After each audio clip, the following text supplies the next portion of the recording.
Home Check is brought to you by durable, low-maintenance James Hardie fiber cement siding products.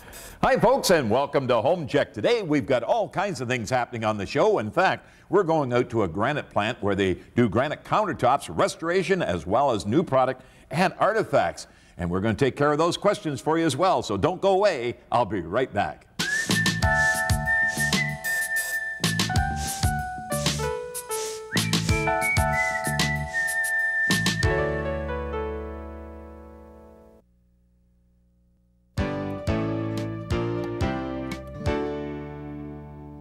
Well, folks, today I'm in a townhouse kitchen.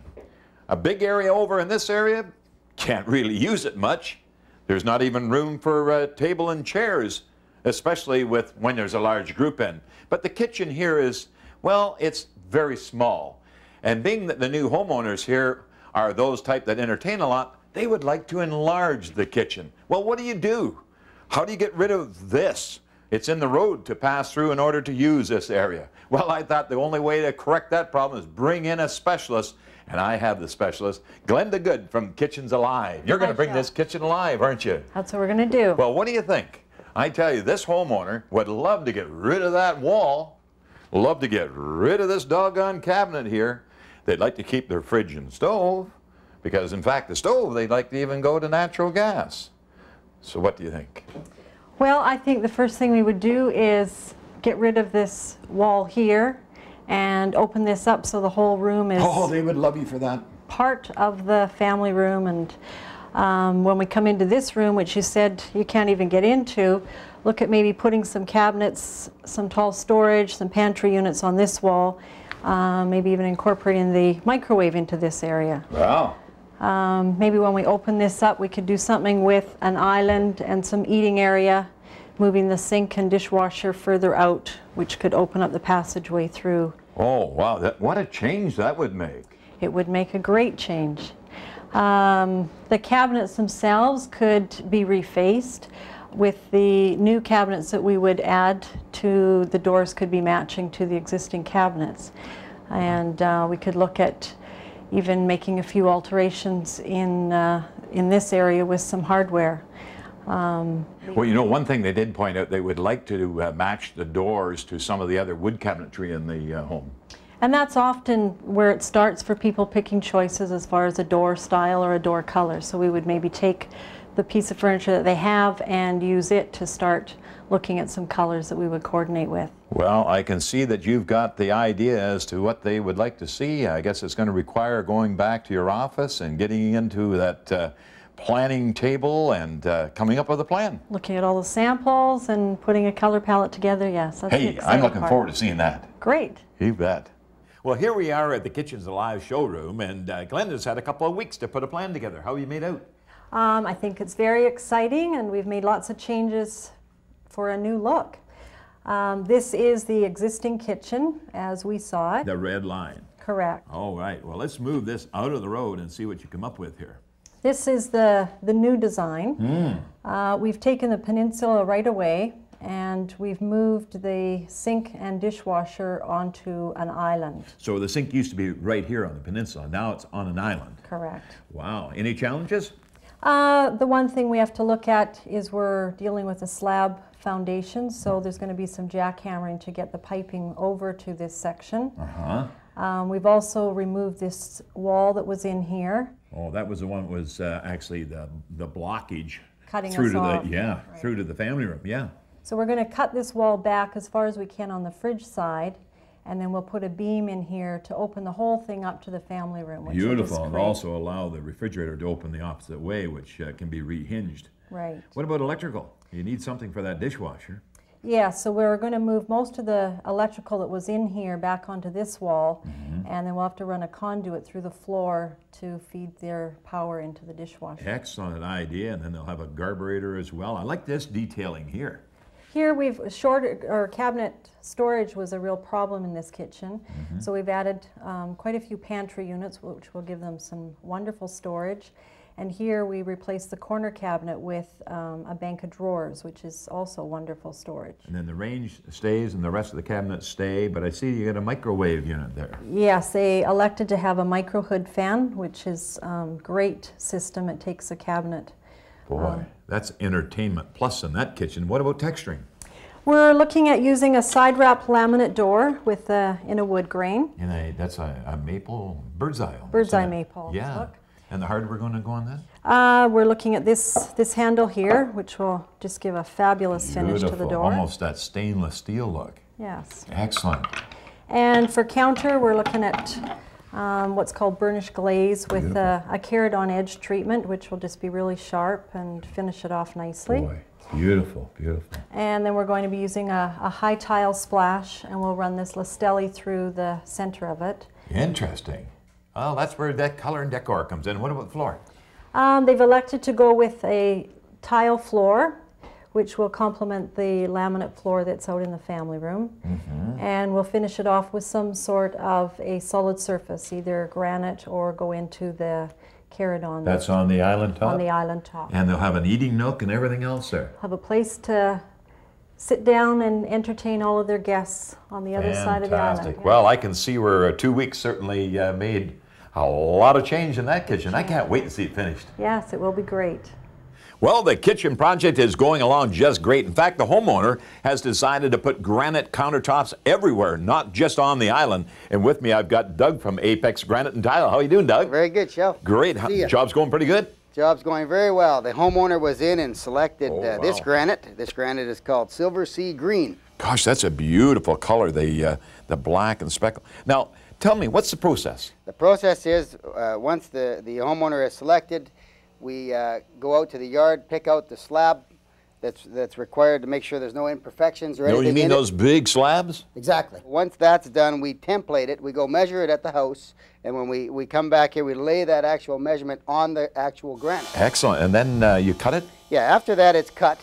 And then we laminate this edge. If you can see on this edge how rough it is, now this edge is going to be doubled up for a double thick edge, so it'll be 1.5 inches thick here. Right. That's where we're going to be putting a bullnose trim on. Oh, so the homeowners decided to go with a bullnose now, rather than just a straight right angle flat finish. Exactly. So if you will, once it's laminated, we take it to what we call a sector. Now, a sector is like a big router with a diamond bit on it. Right. You mean that'll actually roll that edge? And that's exactly what it does. It rolls that edge into a rough cut, like a 50 grind on the edge, and it's actually shaped already. Wow. Then the process after that is we take diamond pads, and we go over that edge from 50 grit to 3,000 grit, and at 3,000, the polish will look exactly like the polish is on the face. So it just gets like a glass-like finish. That's exactly what it does. And then from that point to the install. And from there to the install. Wow, I'll tell you that I see you're into the restoration business here as well. Oh, actually, yeah, we do a lot of restoration. Actually, right now we're working on the University of British Columbia project where we're restoring 1928 nurses off the old medical. Wow, that's almost 75 years off the old medical building. Long time. So we're restoring them, and they're going to be hoisted up on the 4th story of the building in about 2 months from now. Well, I can certainly see where you use your head in this business. Thanks, Doug. Thank you.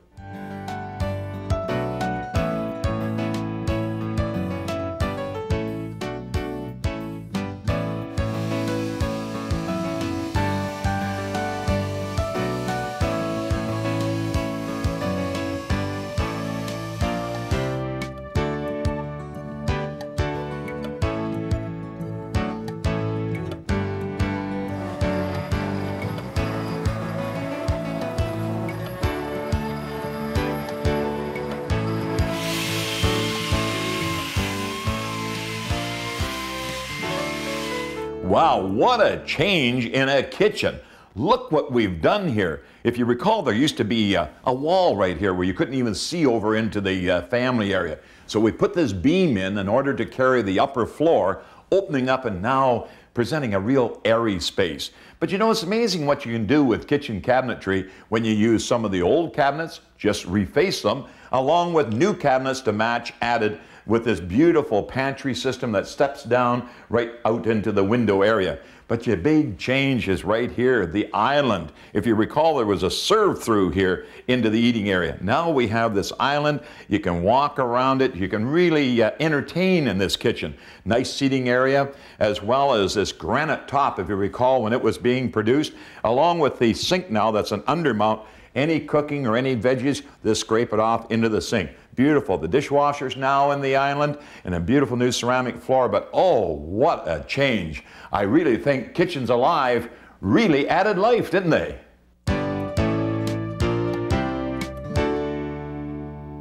Here we are in the garage where the access to the upper attic cavity in this home, and we're doing some improvements on the insulation. And I have Roger from the Four Seasons Insulation Company. How you doing, Roger? Good, Shell. Now, you're using a product up there that's called Icenine. Yes. Tell me about it. Well, Icenine is a water-based foam we spray in place just like paint. It expands 100 times its volume within seconds. Now, there's two lines going to that nozzle. What's the scoop on that? Well, they come out of the 45-gallon drums out of the truck. We heat them up to 120 degrees. They mix at a gun. We spray it, and just unlike paint, it expands within seconds of 100 times whatever you spray on. Wow. Now, up there is geothermal radiant heating lines. There's some plastic lines. There's some copper lines. There's huge ducting all wrapped in foil, and also the additional insulation over top of the glass fiber. It'll stick to all that? Oh, yes. It'll stick to anything. It sticks great. So therefore, tell me, what are the features and benefits of it? Well, when we spray it in, it gets into every crack where it's hard to get in with the fiberglass, and air doesn't go through it like a glass fiber. Now, could you do underside, say, of roof sheeting on some home applications? Yes, we're doing a lot of that in difficult roof systems where the ventilation is difficult. We spray right to the underside of the roofing, eliminating the venting and any condensation problem. Wow, so that eliminates any mold as well, then? Yes. Now, tell me, Icenine expands 100 times larger. What really is the significance of the blossoming of that product, to get into all the nooks and crannies? That is one, and the other is what gives you your insulating factor is the air pockets. So it creates millions of air pockets. Right. So therefore, that's where the benefits come from. Yeah. Now, as you indicated, you got the truck out there, you got 50-gallon drums in there, so there's none of these big bags of insulation. Nope. Brought in the two lines and blow it out of the gun, and it's just that easy. Oh, yes. Well, Roger, I got to say that one thing about it, when it's all finished up there, those folks are going to be as snug as a bug in a rug in this home. Thank you very much. You're welcome, Great Shell. job.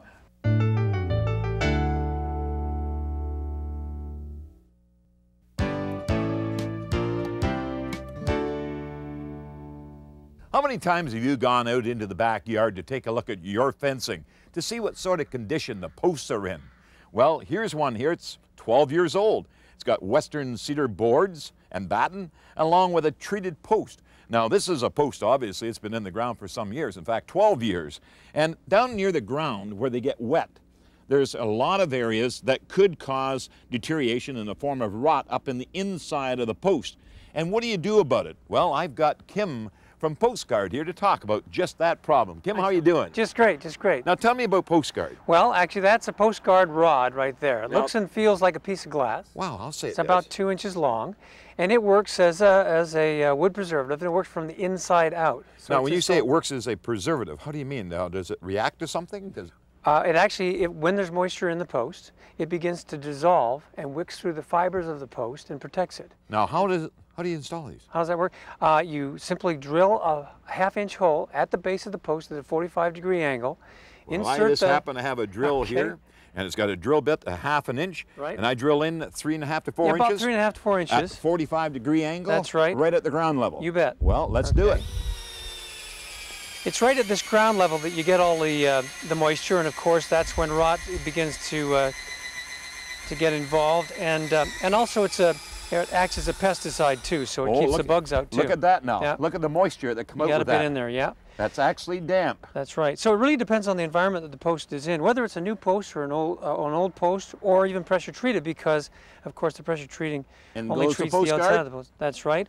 And then you put the plug on top of there, and simply tap it home with a hammer, and it's self-tapping. Okay, yeah. you tap it. I'll bang it in there.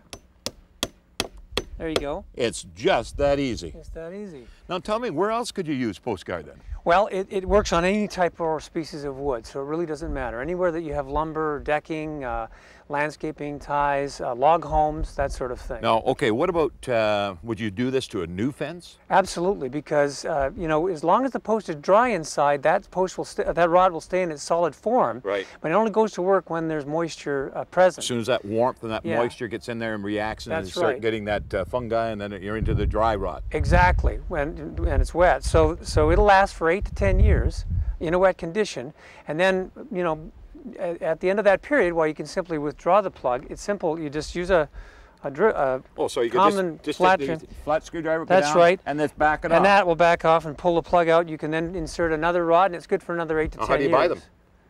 How do you buy them? You buy them at your local retailer. We're now getting them into stores now. Oh, wow. And they come in packages of 10, and we're going to do bulk packs as well. But you can see in this blister pack, there's rods and the plugs together.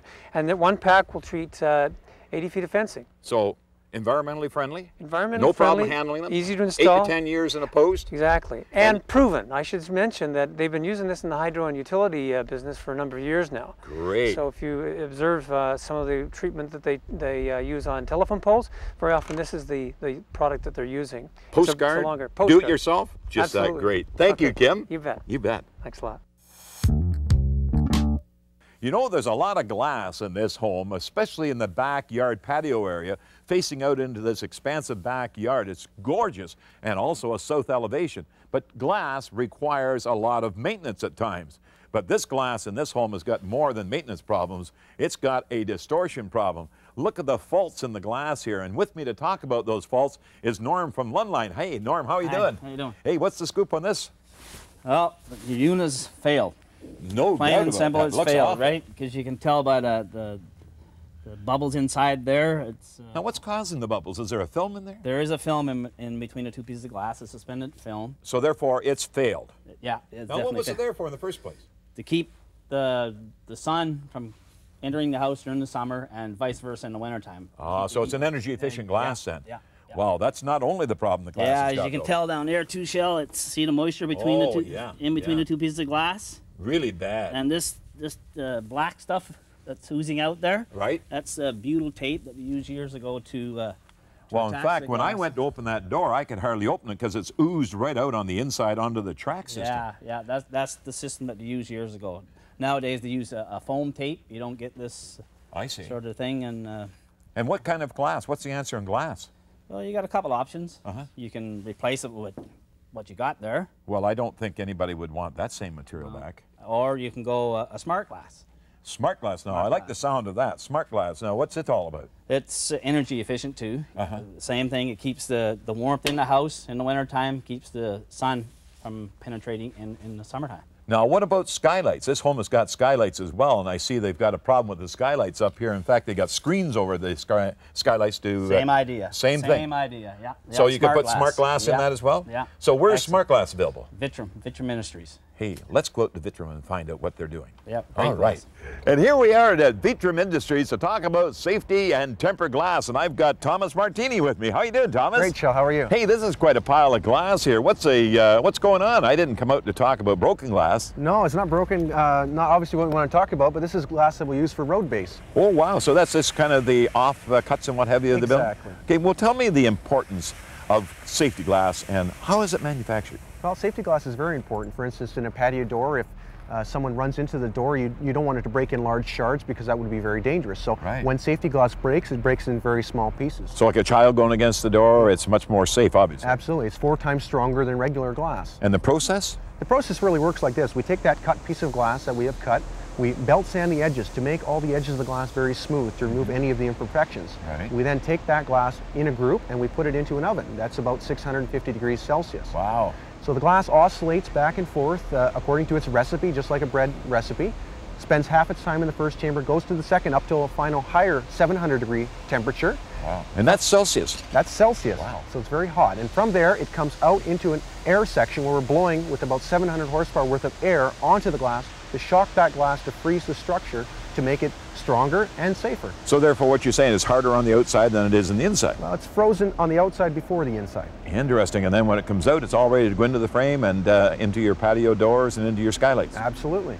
Excellent. And what about the safety factor as far as the way it breaks up? It goes into little pieces, doesn't it? Yeah, the advantage of safety glass is when it does break, it breaks into very fine pieces. So here we are at Shell breaking a piece of regular glass, and you can see how it broke in longer shards. Oh, dangerous. Yeah, and this is a piece of tempered glass that we broke, and you can see how it broke into very, very small pieces. Oh, great. I know it's going to be super in those patio doors.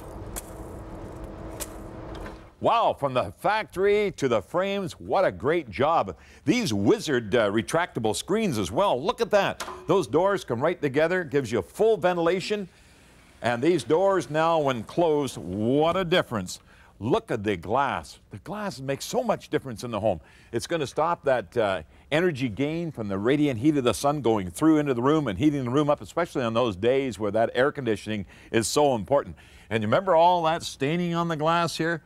Totally gone. Just beautiful visual to the backyard. In fact, one line over here right now is just putting in the new glass panels in the patio door into the kitchen area. Oh, I'll give you a hand there, guys. I'm a little taller than you fellas. So put that balance up there. There you go. Getting that glass into place, and that, oh, now that's the sealant that you're pulling the blue tape off of, and that seals the glass to the frame, making it all nice and airtight and energy efficient. Wow, I tell you, I think this smart glass, what a great job. And also up onto the rooftop, those skylights, it really gives you that energy efficiency factor. Smart glass, great name too, isn't it?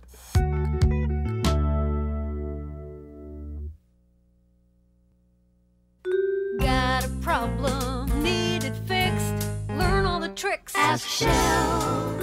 Ask Shell is brought to you by Home Hardware and Home Building Centers. Help is close to home.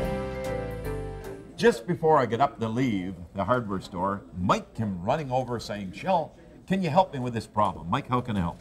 Well, Shell, we have a problem. All of our display units where we have to cut goods, we find that the tin snips they walk around, and we find them other locations, but they're never there when you need them. You know, there's an easy way to secure those, Mike. What would that be? Well, let me show you. First of all, a chain. You need a piece of chain. Now, if you just hold on to that for me. And then there's what's called in the industry, I call them zap snaps. And the reason why, because they zap and they snap like real quick. Now, first of all, what we can do, we can take the zap snap, put it through the link. This one moment, we'll put this around your wrist here, first of all, like so. So that one there goes on there. And then what we do, we take the other one, we put it onto the link as well. So we put it inside. And notice how they work? This snap and pull. And there you go. You know, Mike, you'll never be without it. You'll always know where that is. That looks good. I should have no trouble trouble there. Good luck there. on that, Mike. Well, I would suggest maybe the next time zap it to one of the store fixtures. That way it'll always be there. That should work. Thank you, and Thank good you, Shell. luck. You bet. Wow, we covered a whole lot of new technology in today's show, and if you'd like more information, look up my website at www.itsjustthateasy.com and refer to episode number 117. Until next show, bye-bye for now. Home Check is brought to you by durable, low-maintenance James Hardie fiber cement siding products.